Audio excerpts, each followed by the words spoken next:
What's up, YouTube? Pink Reaper here, back with more Doukutsu Monogatari. So, since I have to play through the entire game again, I figured I'd show off some of the stuff I forgot to show off in my my normal playthrough, my first playthrough, I don't know what you want to call that, as well as some stuff I just didn't show off. I was actually intending to play through the game again just to show off some stuff that I didn't show off before, I forgot to show off. So it's not that big of a deal. First things first, we have, we're here in Chaco's house. We're just about to learn about jellyfish, right? You need the jellyfish juice. So right after she tells you that, if you sleep in her bed,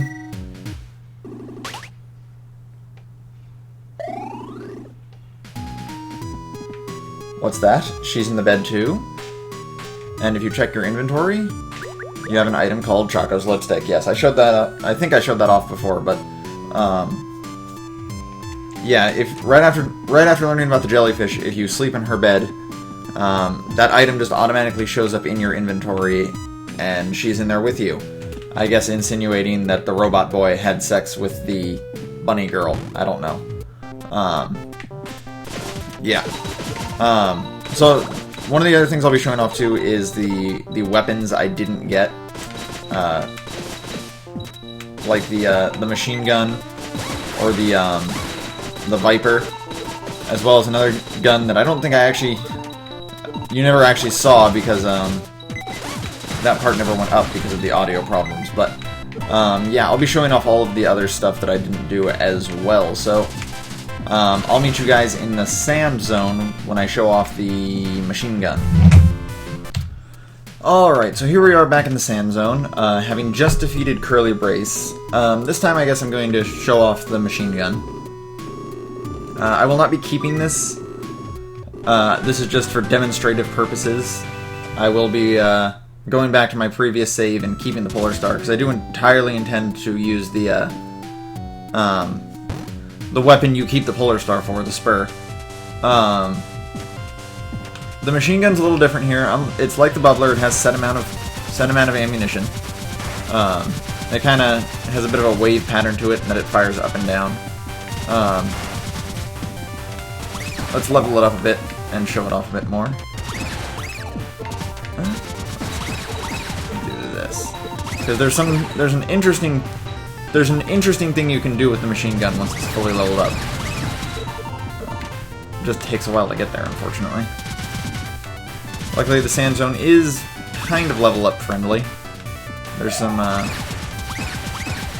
wow, nothing but hearts. Awesome. There's some enemies over here that'll let me level it up pretty quick. As you can see, like the Bubbler, the ammo recharges pretty quickly. It's not as fast as the Bubbler, but it's fast. Let's kill these guys over here. Get all of the experience they are worth.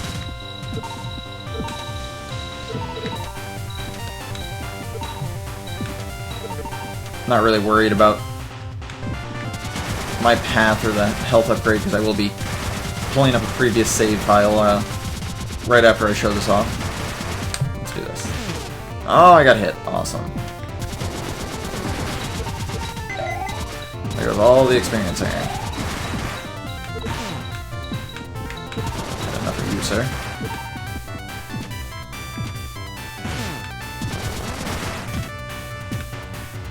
These sand crocodile things, you can use them as platforms once they've actually attacked, so I don't think I ever actually showed that off. Gosh, dang it. Whatever. Yes, I'll retry. I knew I should have leveled it up using a more powerful gun, but whatever. Once I got hit that first time, I kind of gave up on it. Anyways, I'll be right back once I have it at full level. Alright, so here we have the level 3 machine gun. As you can see now, it fires giant things that look suspiciously like other things. But the important thing is, if you fire this thing straight down, it acts as a jetpack. It sends you straight up. You can use it to fly over gaps, to basically get to areas that wouldn't be normally accessible until later. Obviously, you still have the ammo capacity. so you can't fly forever, but you fly much farther than you do with the boosters in this game and such. It's very useful if you're not the greatest at this game. It makes getting over pits and jumps a lot easier. It's probably still the weakest of the trade weapons you can get for the Polar Star, but it's not necessarily like bad. It's just not that strong. It has its uses though, obviously, in that it lets you fly. But yeah, this is the machine gun. I will not be using this, like I said. I'm going to go back and get my Polar Star again and do this all over again with the Polar Star. But I thought I'd show it off at the very least. The next weapon I'll be showing off is the Viper. You get that in the Labyrinth. You have to trade the Polar Star and the Fireball, I think it is, for it. So I'll be right back to show that off. Alright, so here we are in the Labyrinth shop specifically. I'll go ahead and save so I don't have to go through the bad part of the Labyrinth again when I restart this. If you talk to this gentleman right here, he says they got burgled, they've got nothing to sell, but he will trade you for a new weapon here if you give him the Polar Star and the Fireball. So we give Polar Star and the Fireball. We get the Snake. Ah, it is called the Snake. Ah, I keep forgetting that. My poor early translation didn't have that. So, the Snake is kind of a weird weapon. As you can see here, it doesn't have a ton of range at level 1, but it can shoot through walls. This is widely considered by many to be one of the best weapons the best weapon in the game. Some people think that, some people don't. I don't. I prefer the Spur, personally. But I can understand why people would think that. It's got, I mean, the ability to shoot the walls is insane. I can't overstate that enough.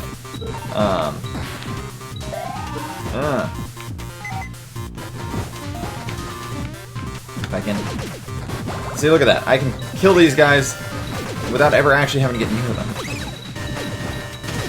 That's just great, honestly. But again, it's not the weapon I prefer to use. I prefer using something different here. When you get it to level 2 here, it shoots these like fireball things. Again, they shoot through walls, but they don't have a ton of range. I will show off the level 3 though. Kill a bunch of these cockroaches here.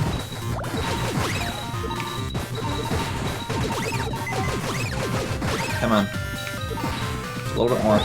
There we go. So here's level 3. This one does have a bit more range. Goes almost full screen.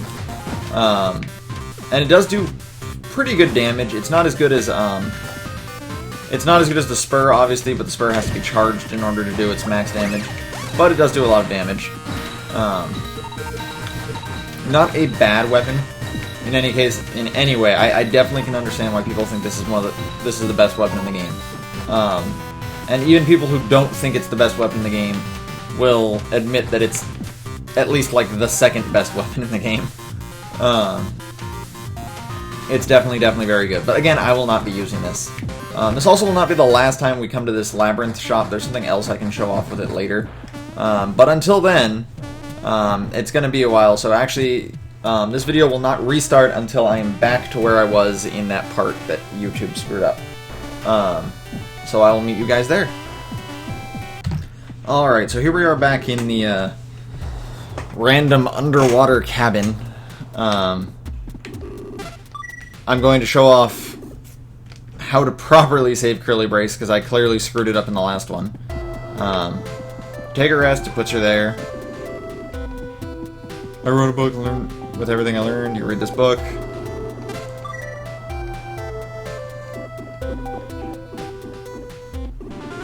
Learn how to treat flooded robots.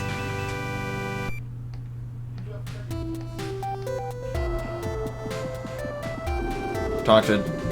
Drain the water out of Curly.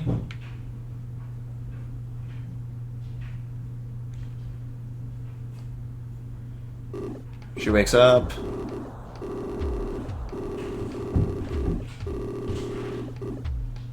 She goes out again. You have to talk to her... Oh, no, no, no, no. Talk to her twice. You don't want to leave her body there, and you take her with you. Now, I am going to keep recording, because I want to show off this next boss battle again. Oh, shoot. Wasn't paying attention there.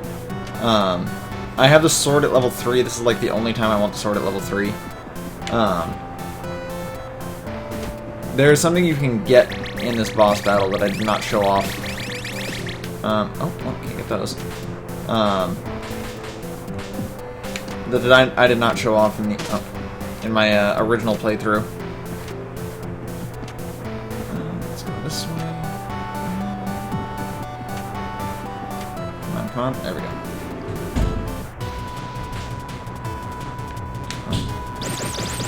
Okay. So with... Oh, dang it. In this boss battle, if you take no damage, you get a special item. You can only get it here. It doesn't do anything, but I at least want to get it. I had it in my last playthrough, you know, the one that where I had to restart because I just failed to save Curly last time. And I'd like to get it again, honestly. Health, since I have full health this time. Let's see if I can do this without taking damage this time. There we go. Okay.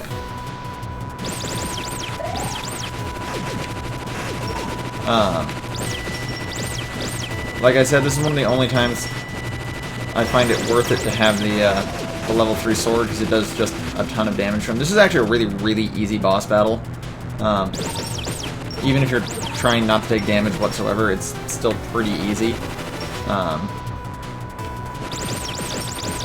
Because the only things that can actually hurt you are the blocks, those pufferfish when they're coming back, and those, like, blasts he sends out there, but they're all pretty easy to avoid, so... especially if you have the level 3 sword, as you can see here. Look at that. Look at me go. Ooh, almost got hit there.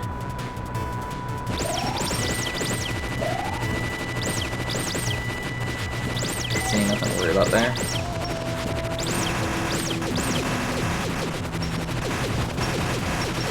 Almost. Just a little bit more damage, and we'll be done. This should be it. Where is it? There he is. And there we go. You see a bunch of these little squid guys fly by now. We lose Curly Brace. And we end up back here in Mamiga Village again. The item we get is the Alien Medal. This is a reference, as was Iron Head, the boss we just fought right there, to a game that Studio Pixel made before about a little alien dude who swims around in caves underwater, and there's a hierarchy of fish, and Iron Head is the so-called leader. I don't know, it's a weird game. I've never played it. I've just sort of heard about it, mostly because of this game. But I think that's going to be it for this part. I've caught up to where I was at the beginning of part 12. This will be the part that overtakes part 12 now. I know it seems kind of short, but I just had like 2.5 hours straight of play, so you'll have to excuse me for wanting to end this one right here. Oh, but before we end it, actually, let's go ahead and do two last things. Let's go over here, and let's meet Dr. Booster.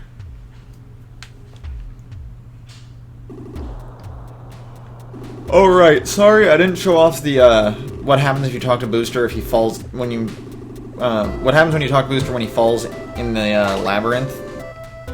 What you get is the Booster version 0.8 from him. It's not nearly as good as this one.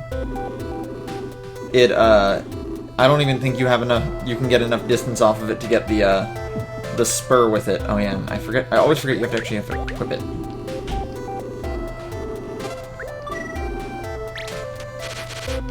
There we go. I missed having that. why you can do it down, but whatever. Yeah, you get the booster version 8 from him, and then he dies. That is what happens if you talk to Dr. Booster when he's underground. Let's go up here.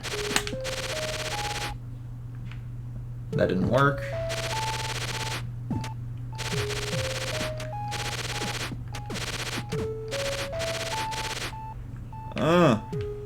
Can I just make that?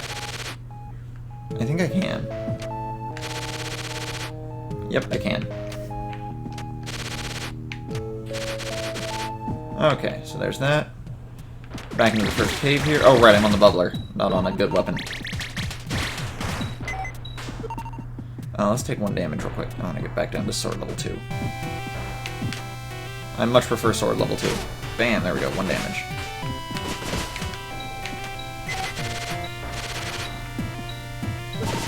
Now, for anyone who actually went through the trouble of watching episode 12 despite the audio problems, you'll already know what's coming here.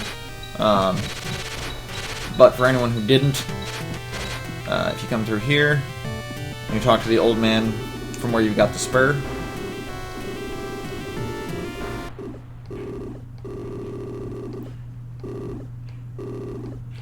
Or, I mean, you got the Polar Star, sorry. Spoilers, I'm telling you what the new gun's gonna be.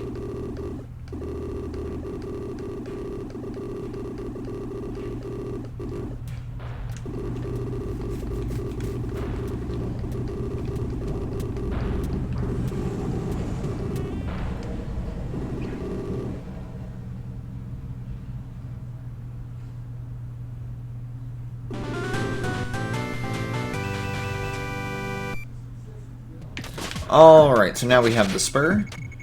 And just to go over it again for people who don't know or didn't watch that part. The spur at level 1 fires the same shots as the level 3 Polar Star. And instead of getting experience for it, you charge it. At level 2 it fires a single beam, at level 3 it fires a double beam, and at max power it fires this super powerful laser. This is what I consider to be the best gun in the game. It's just insanely powerful, and you never have to worry about it leveling up or leveling down. In that respect, I feel like it's better than the snake, because you know you can take damage while using the snake, and then you'll lose the snake's power. But this always has the same amount of power. It's just the easiest weapon to use. It's extremely powerful. I can't really show that off against these weak enemies here, but trust me when I tell you this, it's strong. Oh yeah, and as you can see, there's a lot more enemies now, just because they want you to use the spur a bit and get used to it.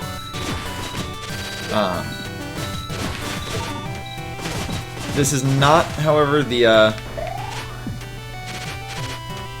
last weapon trade you can get in the game. There's one more, and I will show it off, although I won't actually do it because I don't like that weapon. But anyways, for the time being, this is going to be the end of this part. Thanks for watching, guys. This has been Pink Reaper signing out.